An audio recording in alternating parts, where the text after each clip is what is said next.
वो वक्त था जब कश्मीर में लोग सरकार शब्द से नफरत करने लग गए थे और मुट्ठी भर कश्मीरी आतंकवादियों ने उस वक्त के होम मिनिस्टर की बेटी रुबिया सैयद को अगवा करके सरकार को घुटने टेकने पर मजबूर कर दिया था।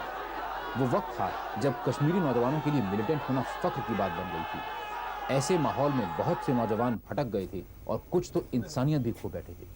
उनमें से एक था बिट्टा कराटे, जो भारत को तोड़ने के इरादे से ही पाकिस्तान ऑक्युपाइड कश्मीर गया था। वो आखिर टेररिस्ट क्यों बना? लोकल एडमिनिस्ट्रेशन ने हमें बहुत सताया जी, लोकल एडमिनिस्ट्रेशन ने हमें बहुत सताया, इसलिए तंग आकर मैं उसमें गया। तो आप हिंदुस्तान के दुश्मन बन गए? जी यानी लोकल एडमिनिस्ट्रेशन ने आपको आपकी देखभाल ठीक तरह नहीं की, जी तो आप हिंदुस्तान के दुश्मन बन गए जी। और आपने मासूम लोगों की जानें लेनी शुरू कर दी। मासूम लोगों की कहाँ जाने शुरू कर ली, मैं कहाँ उनकी जाने ले लिया हमने। मुझे ऊपर से हुक्म मिलता था। कौन देता था हुक्म? इशफाक मजीदवानी। कश्मीर लिबरेशन फ्रंट का area commander Ishfaq Majid Wani Bitta karate को 32 दिन की ट्रेनिंग के लिए सरहद के पार ले गया। पाकिस्तानियों ने इनमें से किसी पर भी विश्वास नहीं किया। जब भी उन्होंने जगह बदली, उन्होंने इनकी आंखों पर पट्टी बांध दी। तो जो लोग आप पर इतना यकीन भी नहीं करते कि जहां ट्रेनिंग दे रहे हैं वहां आपको आंख पर पट्टी बांध के ले जा रहे हैं, हाँ, हर एक को ले जा रहे हैं, हर एक को ले जा रहे हैं। हाँ, उन लोगों के लिए आप जान तक अपनी जान की बाजी लगाने को तैयार थे। नहीं, हमारे जहन में उसको क्या था कि हम कश्मीर को अलग करेंगे, लिबरेट करेंगे। वही हमें मतलब इधर से सिखाते थे। जब भी आप किसी का मर्डर करते थे तो क्या हमेशा इशफाक मजीदवानी का ऑर्डर होता था तब करते थे या अपनी मर्जी से भी कर सकते थे? नहीं, अपनी मर्जी से मैं किसी को नहीं मारता था। ऊपर से ऑर्डर मिलता था, लीडर ऑर्डर देते थे कि अच्छा, ऑर्डर दे किसी को मार दो, आप मार देते थे? हाँ जी, चाहे वो कोई भी हो? कोई भी हो। अगर वो कहता कि अपने सगे भाई को जान से मार डालो? जी, मैं तो मार देता। अगर वो कहता अपनी माँ को जान से मार डालो? मैं तो मार देता। तो ये तो गुलामी से भी बदतर हालत हो गई आपकी। नहीं, गुलामी कहाँ। मैंने कहा ना, पहले हम जब ज्वाइन करता है कोई लड़का, ज्वाइन होने से पहले वो हाल पटवाते हैं, ये काम है जी, अगर नहीं है तो आप जा सकते हैं। कश्मीर लिबरेशन फ्रंट के लिए काम करते करते बिट्टा कराटे के दिमाग में देशद्रोह की भावना इतनी ज्यादा भर गई थी कि निर्दोष लोगों को जान से मारने में उसे जरा भी झिझक नहीं थी। नहीं, मासूम नहीं है, मतलब वो बेगुनाहों को नहीं मारते उसको, मतलब नहीं, लेकिन आपको तो नहीं मालूम कि वो आदमी मासूम है कि गुनाहगार है? नहीं जी। आपको हुक्म दिया कि मार डालो, आपने मार डाला? जी। He is not one of the most dreaded terrorists, but he was a compulsive killer, and we were after him for a long time because he committed some very gruesome murders in front of women and children and things like that. अच्छा, आपने कितने लोगों की जानें ली?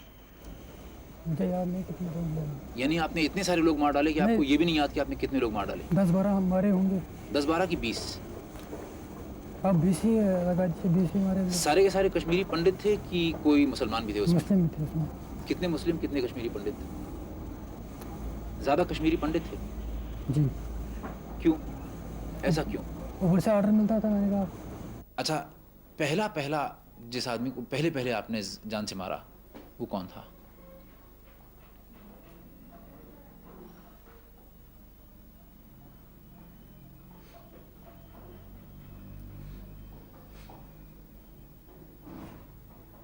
पहला कत्ल कब किया आपने? पहला कत्ल कब किया आपने? वही मैं सोच रहा हूँ। पहला मर्डर मैंने सतीश को मारा। सतीश कौन? सतीश कुमार टिक्कू। टिक्कू कौन था ये? मुझे ऊपर से मतलब ऑर्डर दिया गया कि उसको हिट करो, मैंने किया। कौन था ये? पंडित लड़का। सिर्फ इसलिए कि पंडित था? नहीं, वो शायद आरएसएस का था। तो क्या आरएसएस का होना किसी के लिए गुनाह है? यानी अगर कोई आदमी आरएसएस का मेंबर हो तो आप उसे जान से मार डालेंगे? मैंने कहा ना, मुझे ऊपर से इंस्ट्रक्शन मिलता था कि फलानी को मारो। अगर मेरी जगह किसी और को मिल जाता कि फलानी को मारो, उसको मारना था। जिस लड़के ने, बिट्टा कराटे ने सतीश को जान से मारा, उसके लिए आप क्या सजा मुनासिब समझते हैं? क्या समझते हैं आप? बेटा तो मेरा कहाँ से वापस आएंगे तो क्या कहूँगा मैं। किस चीज़ से मारते थे आप? पिस्टल से। हमेशा पिस्टल से ही मारते थे या AK-47 से भी मारते थे? AK-47 से हम सिक्योरिटी वालों पर एक्शन फायरिंग करते थे। अच्छा, और जब किसी एक आदमी को मारना होता था तो पिस्टल से? पिस्टल से। तो अकेले जाते थे कि 2-3 आदमी साथ होते थे? मैक्सिमम मैं अकेला जाता था। तो नकाब पहनी होती थी आपने? नकाब के बगैर जी। यानी लोग आपको देखते थे कि आप हैं जो जान से मार रहे हैं किसी को? जी। लोग पहचानते थे आपको? तो लोगों ने आपको पुलिस के हवाले नहीं किया? नहीं जी। इसका मतलब लोग उस वक्त आपको... लोग साथ देते थे। अच्छा, कभी ऐसा हुआ कि आपने जिस आदमी को मारना चाहा, आपने कोशिश की लेकिन आप फेल कर गए? नहीं जब भी आपने कोशिश की सफल हुए? जी, सफल हुए। मैं जिधर निशाना चाहता था लगा उधर बराबर पहुंच जाता। तो इसमें क्या खासियत थी आपकी, मतलब क्या बात थी कि आप हमेशा सफल हो जाते थे? मतलब मसल पावर पे होते हैं, मसल पावर। पिस्टल सबसे टफ फायर होता है पिस्टल फायर, और पिस्टल फायर में मसल पावर अच्छी होनी चाहिए। और आप नज़दीक जाके एकदम फायर करते होंगे? नज़दीक में डिस्टेंस बहुत रखता था। कितना डिस्टेंस? 30 गज 20 गज। इतनी दूर से पिस्टल से मार देते थे? जी। और क्या कहाँ निशाना ताकते थे, सर का कि दिल का? मैक्सिमम मैं सर का या हार्ट का लगाता था। तो जब लोग मर जाते थे या आपके सामने तड़पते भी होंगे, तो आपको कभी ऐसा लगता था कि मैं क्या कर रहा हूँ, मैं इंसान हूँ, इंसान की जान ले रहा हूँ? पहले पहले लग रहा था, बाद में नहीं। बिट्टा कराटे जिस आदमी के कहने पर आंख मूंद कर चल रहा था, उस आदमी इशफाक मजीद वानी की मौत उन निर्दोष लोगों से भी बदतर हुई जिन्हें उसने मारा था। इशफाक मजीद वानी को कैसे मारा गया? वो तो काउंटर में मारा गया। एनकाउंटर में? इनकाउंटर में मारा गया। जेन्युइन एनकाउंटर था? जंगी इनकाउंटर, मतलब सही एनकाउंटर था? सही इनकाउंटर। असलियत में वो सिक्योरिटी फोर्सेस के ऊपर फायर कर रहा था? नहीं तो वो तो कवर पोजीशन में खड़ा था, लेकिन लड़ रहा था सिक्योरिटी फोर्सेस से? बाकी जो लड़के थे वो लड़ रहे थे, और उसने हैंड ग्रेनेड फेंकने की कोशिश की, हथगोला। इशफाक मजीद वानी ने? जी। और इसके ऊपर फायर 2-4 आ गए। लेकिन अब बिट्टा कराटे को लगता है कि पाकिस्तान ने उसके साथ धोखा किया है।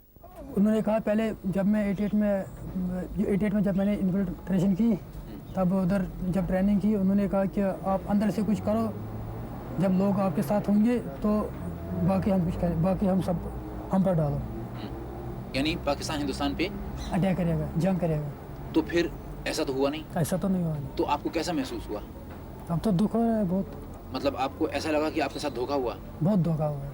आपको लगता है कि जो रास्ता आप अख्तियार कर रहे हैं, मिलिटेंट्स अख्तियार कर रहे हैं, गोली चलाने का, बम ब्लास्ट करने का, मासूम लोगों की जानें लेने का, इससे जो आपका मकसद है कि हिंदुस्तान को तोड़ दें, कश्मीर को अलग कर दें हिंदुस्तान से, ये पूरा हो पाएगा?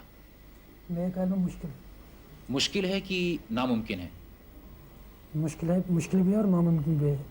तो फिर क्यों आप लोग ये रास्ता अख्तियार कर रहे हैं अगर आपका मकसद पूरा नहीं होने जा रहा है? अब मैं मेरे भाइयों को ये चाहिए कि वो गवर्नमेंट से बातचीत करें। जो मिलिटेंट है उनको ये चाहिए कि अब गवर्नमेंट से बातचीत करें, क्योंकि उधर डकैती हो रही है,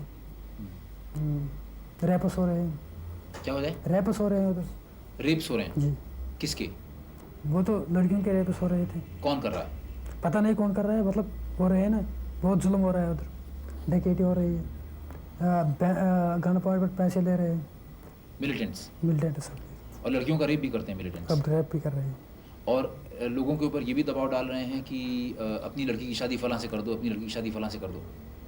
नहीं, उसके बारे में मुझे इल्म नहीं है। लेकिन ये आपकी जानकारी है कि मिलिटेंट्स लड़कियों को रेप करते हैं? जी, कर रहे हैं अब। और जोर से पैसे भी, गन पॉइंट से पैसे भी ले रहे हैं। अब बिट्टा कराटे भारी संख्या में मिलिटेंट्स के आत्मसमर्पण के बारे में क्या सोचता है? सरेंडर कर रहे हैं, ठीक कर रहे हैं जी। जो सरेंडर कर रहे हैं, ठीक कर रहे हैं। ठीक कर रहे हैं? जी, ठीक कर रहे हैं। लेकिन जो बाकी मिलिटेंट्स हैं जो सरेंडर नहीं कर रहे हैं, वो जीने देंगे इन लोगों को जो सरेंडर कर रहे हैं? उनको भी सरेंडर करना चाहिए। लेकिन यहाँ होगा बातचीत क्या? करनी चाहिए। करना चाहिए तो अलग बात है, लेकिन हाँ जी। होगा क्या? मतलब क्या वो सरेंडर कर देंगे सारे के सारे मिलिटेंट्स जो इस समय 3000 या उससे ज़्यादा मिलिटेंट्स हैं वैली में? नहीं जी, तो असलियत में होगा क्या? मैंने कहा तबाही होगी। क्या सज़ा होगी आपकी? जो देंगे वो भी मंजूर है। क्या लगता है आपको, क्या सज़ा होगी आपकी? हो सकता है उम्र कैद हो जाए, हो सकता है फांसी भी हो सकती है। ज़्यादा क्या संभावना है, पॉसिबिलिटी क्या है? मेरे दिमाग से फांसी हो सकती है। आपको कबूल है फांसी? जी, कबूल है। This man, who's so casual about killing other people, clearly sees his own end in a misguided glory of martyrdom. What kind of a cause is this that dehumanizes a man so much that he's willing to kill his own mother